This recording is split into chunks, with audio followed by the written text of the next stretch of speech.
Assalamualaikum warahmatullahi wabarakatuh. Bertemu kembali dengan saya Mahliana Zulfa, NIM 63040210163 MBS 4E. Di sini saya akan memaparkan mengenai cara-cara efektif memotivasi karyawan agar semangat bekerja. Tidak mudah untuk menjaga karyawan selalu termotivasi. Akan tetapi bukan berarti HRD dan manajerial tidak bisa mengusahakannya. Di bawah ini adalah 10 cara efektif untuk meningkatkan motivasi karyawan. Yang pertama yaitu dengarkan dan hargai pendapat karyawan. Karyawan dari posisi manapun berhak untuk mengutarakan pendapatnya. Cara terbaik untuk memotivasi karyawan adalah dengan mendengarkan dan menghargai semua pendapat yang diberikan karyawan.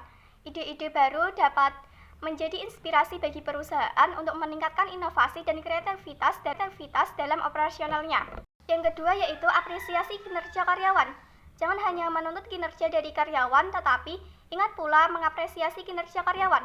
Sudah sepantasnya karyawan yang mengalami peningkatan kinerja mendapat apresiasi dari perusahaan. Hanya dengan ucapan terima kasih atau pujian, hal ini dapat meningkatkan semangat kerja karyawan menjadi lebih giat. Jika kinerja meningkat melalui target tertentu, maka pihak perusahaan bisa memberikan bonus kepadanya. Yang ketiga yaitu bangun lingkungan positif.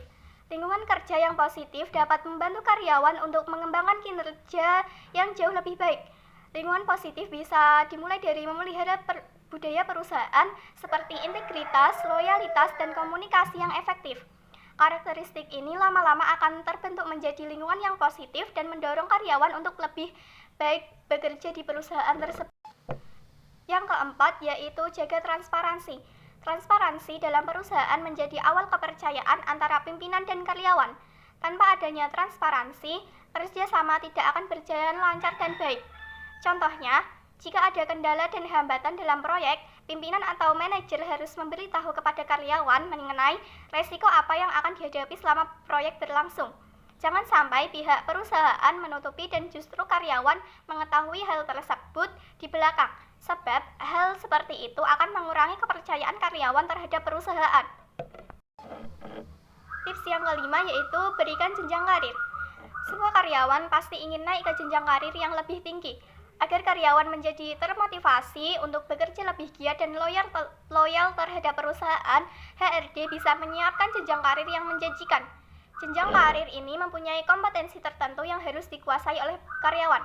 Walaupun demikian, hanya karyawan unggullah yang dapat mengisi posisi pilihan tertentu. Yang keenam yaitu memotivasi karyawan dengan menciptakan learning culture. Budaya organisasi yang baik adalah budaya yang mendorong karyawannya untuk tetap belajar agar selalu berkembang dari waktu ke waktu.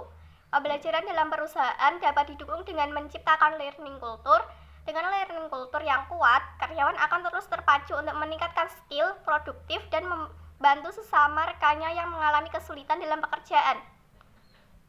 Hal tersebut juga ikut menghasilkan kepuasan kinerja yang baik. Yang ketujuh, jadilah panutan. Seorang pemimpin atau manajer menjadi sorotan bagi semua karyawan yang ada di bawahnya. Pimpinan tidak bisa selalu menuntut karyawan untuk menjadi lebih baik. Pimpinanlah yang harus aktif pula untuk mencontohkan bagaimana cara menjadi pribadi yang profesional, handal, dan dapat dihandalkan.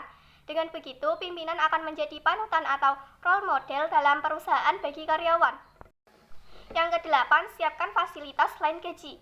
Memberikan gaji memang menjadi kewajiban perusahaan, namun memberikan fasilitas tambahan seperti cemilan gratis, pantry, layanan konseling, dan sebagainya dapat meningkatkan rasa nyaman karyawan di perusahaan.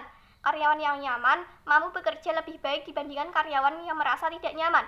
Tidak hanya itu, karyawan yang diberikan fasilitas tambahan selain gaji akan memiliki sense of belonging yang kuat terhadap perusahaan, sehingga rasa tanggung jawabnya akan terpupuk secara otomatis. Yang kesembilan, tawarkan pola kerja fleksibel. Pada kerja setiap karyawan memang berbeda satu sama lain. Itulah sebabnya perusahaan bisa mempertimbangkan menawarkan pola kerja yang fleksibel seperti remote working atau work from home. Cara ini dapat meningkatkan produktivitas dan kinerja karyawan karena karyawan bisa bekerja sesuai dengan pola atau ritme kerja yang sesuai dengan mereka. Yang terakhir yaitu selenggarakan gathering karyawan. Cara lain yang bisa dilakukan untuk meningkatkan motivasi karyawan adalah mengadakan gathering santai bersama karyawan. Tugas dan proyek yang padat lama-lama bisa membuat karyawan stres. Maka ajaklah sesekali karyawan bersama-sama pergi berlibur untuk sejenak melupakan pekerjaannya. Closing statement dari saya yaitu, sudah menjadi tanggung jawab karyawan untuk memenuhi tanggung jawabnya sesuai kontrak dan perjanjian kerja. Namun, lebih bagus jika perusahaan bisa secara aktif memberikan motivasi kepada karyawan agar karyawan bisa bekerja lebih optimal. Dengan begitu, karyawan bisa mengeluarkan kontribusi terbaiknya untuk perusahaan. Sekian dari saya. Wassalamualaikum warahmatullahi wabarakatuh.